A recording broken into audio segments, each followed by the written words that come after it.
તો કેમ છો મિત્રો? મજામાં તો મજામાં રહેશે. તો ફરી એકવાર નવા વિડીયોની અંદર તમારું હાર્દિક હાર્દિક સ્વાગત છે. અને આજે જો આપણે મિત્રો આવી ગયા છીએ નકોરંગ મહાદેવના મંદિરે. જો સામે બતાવી મંદિર છે, સરસ મજાનો દરિયો કાંઠો છે, બહુ મજા આવે એવું છે.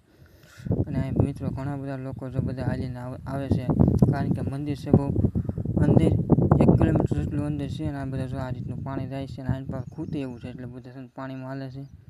આની પાસે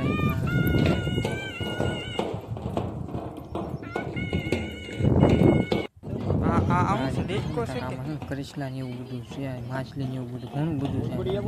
માછલું ને એવું બધું બોલો છે. કરિશ્લા છે, કરિશ્લો છે.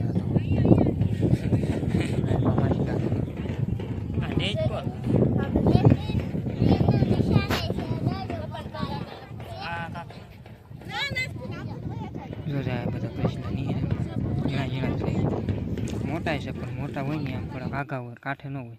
અને આ જો બધું દરિયો અત્યારમાં છે ને ખાલી છે. એમાં આવ્યા પહેલાં વેળા આવીને વહી ગઈ છે, એટલે દરિયો ઘણો બધો ખાલી છે. મંદિર બહુ આઘું છે, એટલે 1 કિલોમીટર 1.5 કિલોમીટર જેટલું છે ને હાલીને જવું પડે આપણે અંદર. તો હાલો ધીમે ધીમે તો બધા હાલતા થાય છે ને આપણે ધીમે ધીમે હાલતા થઈએ. તો બધા પાલકીની જ સુવિધા છે, બધી પાલકી હોય તમને લઈને જાય. એનો પણ આપણે સાસ કાંક 600 રૂપિયા જેવો લાગે. જો ભાઈ અમારા છે ને પાણીયા ભાઈ જો બધા નાવા પડ્યા છે અંદર, અને પાણી થોડું થોડું ઓરું આવતું જાય છે. આ રીતનો કાંક નજારો છે ભાઈ, મસ્ત છે એકદમ ભાઈ, સરસ મજાનું વાતાવરણ છે. મંદિર જોવો જે આખું છે. પછી આપણે જઈએ હમણાં અહીંયા દર્શન કરવા, પછી તમને બતાવું. જો બધા ઊભા છે, જો ના અમારે પાણીયા ભાઈ આગા વયા ગયા ઓલ પર નાવા.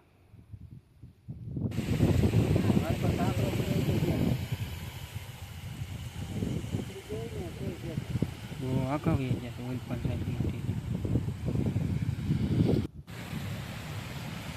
અહીં પાવી જાઓ ધરો આવી જાય.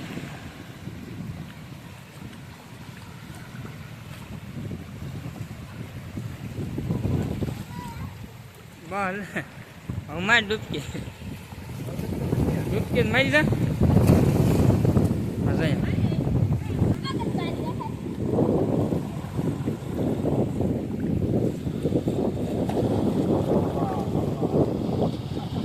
ક્યાં જવું? આમ આમ જવાય, અંદર વહી જા કઈ કાઢેલ કાપતો જાય. તો ફાઇનલી મિત્રો આપણે છે ને મંદિરે પહોંચી ગયા છે. આનાથી પાસે સરસ મજાનો વ્યૂ એવો આવે છે ને, ધજા બજાનું બધું ભાઈ સરસ મજાનું છે. તો ચાલો જઈએ આપણે ઉપરને તમને બતાવું. 5 પાંડવો દ્વારા સ્થાપિત કરેલું આ મંદિર છે. તો આપણે જોઈએ અને થોડુંક જાણીએ. મને જેટલી ઘણી માહિતી છે એટલી તમને આની માહિતી આપીશ. મને પછી બહુ તો ખબર છે નહીં, એટલા માટે જેટલી મને ખબર છે એટલી તમને હું જાણકારી આપી દઈશ.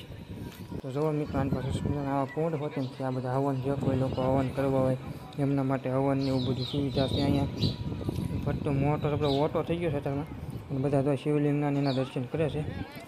અને આ મિત્રો આ 5 પાંડવો દ્વારા છે ને સ્થાપિત કરવામાં આવેલી છે નીલકંઠ મહાદેવ. પાંડવોએ જેમના પાપ ધોયા હતા એ અહીંયા. અને તો 5 શિવલિંગ છે, 5 પાંડવોની 5 શિવલિંગ છે. અને બધા જો ભાઈ દર્શન કરવા આવતા હોય છે, બધા દૂર દૂરથી બહુ આવે છે બધા પાપ ધોવા માટે. નકર તો મિત્રો તમે ન આવ્યો તમે પણ આવી જજો. સરસ મજાની ધજા પણ છે અહીંયા. અને અમાવસના દિવસે મિત્રો આ મંદિર છે એ આખું બુડી જાય છે. ખાલી ધજા એની જરાક અમથી બતાતી હોય ત્યાં સુધીમાં છે મિત્રો આખું મંદિર બુડી જાય છે. અને બધા જો દર્શન કરે છે ને બધું તમને વાંચી જે તો એ તમને મળી જાય. દૂધ છે, બીલીપત્ર છે, જે કાંઈ આપણે આ શિવલિંગને આપણે પૂરું તો તમને અહીંયાથી બાકી મિત્રો બધો છે ને પૂજા પર મળી જશે. તો અહીંયા તમારે લઈ લેવાનો, અને તમારે જે કાંઈ પૂજા કરવી અહીંયા મિત્રો કરે છે. અને બધા સાધુ સંતો હોય છે અહીંયા. અને તમારે લીલ કે કોઈ પણ જાતનું કાર્ય કરવું હોય મિત્રો અહીંયા ઘણા બધા આવતા હોય છે. અર્થે ઉપજાવવા માટે ઘણા બધા અહીંયા આવે છે. તો તમે પણ આવી શકો છો. અને 5 પાંડવો દ્વારા સ્થાપિત કરવામાં આવેલું મંદિર છે. અને અવનવર વિડીયો જોવા માટે અમારી ચેનલને સબસ્ક્રાઈબ કરો.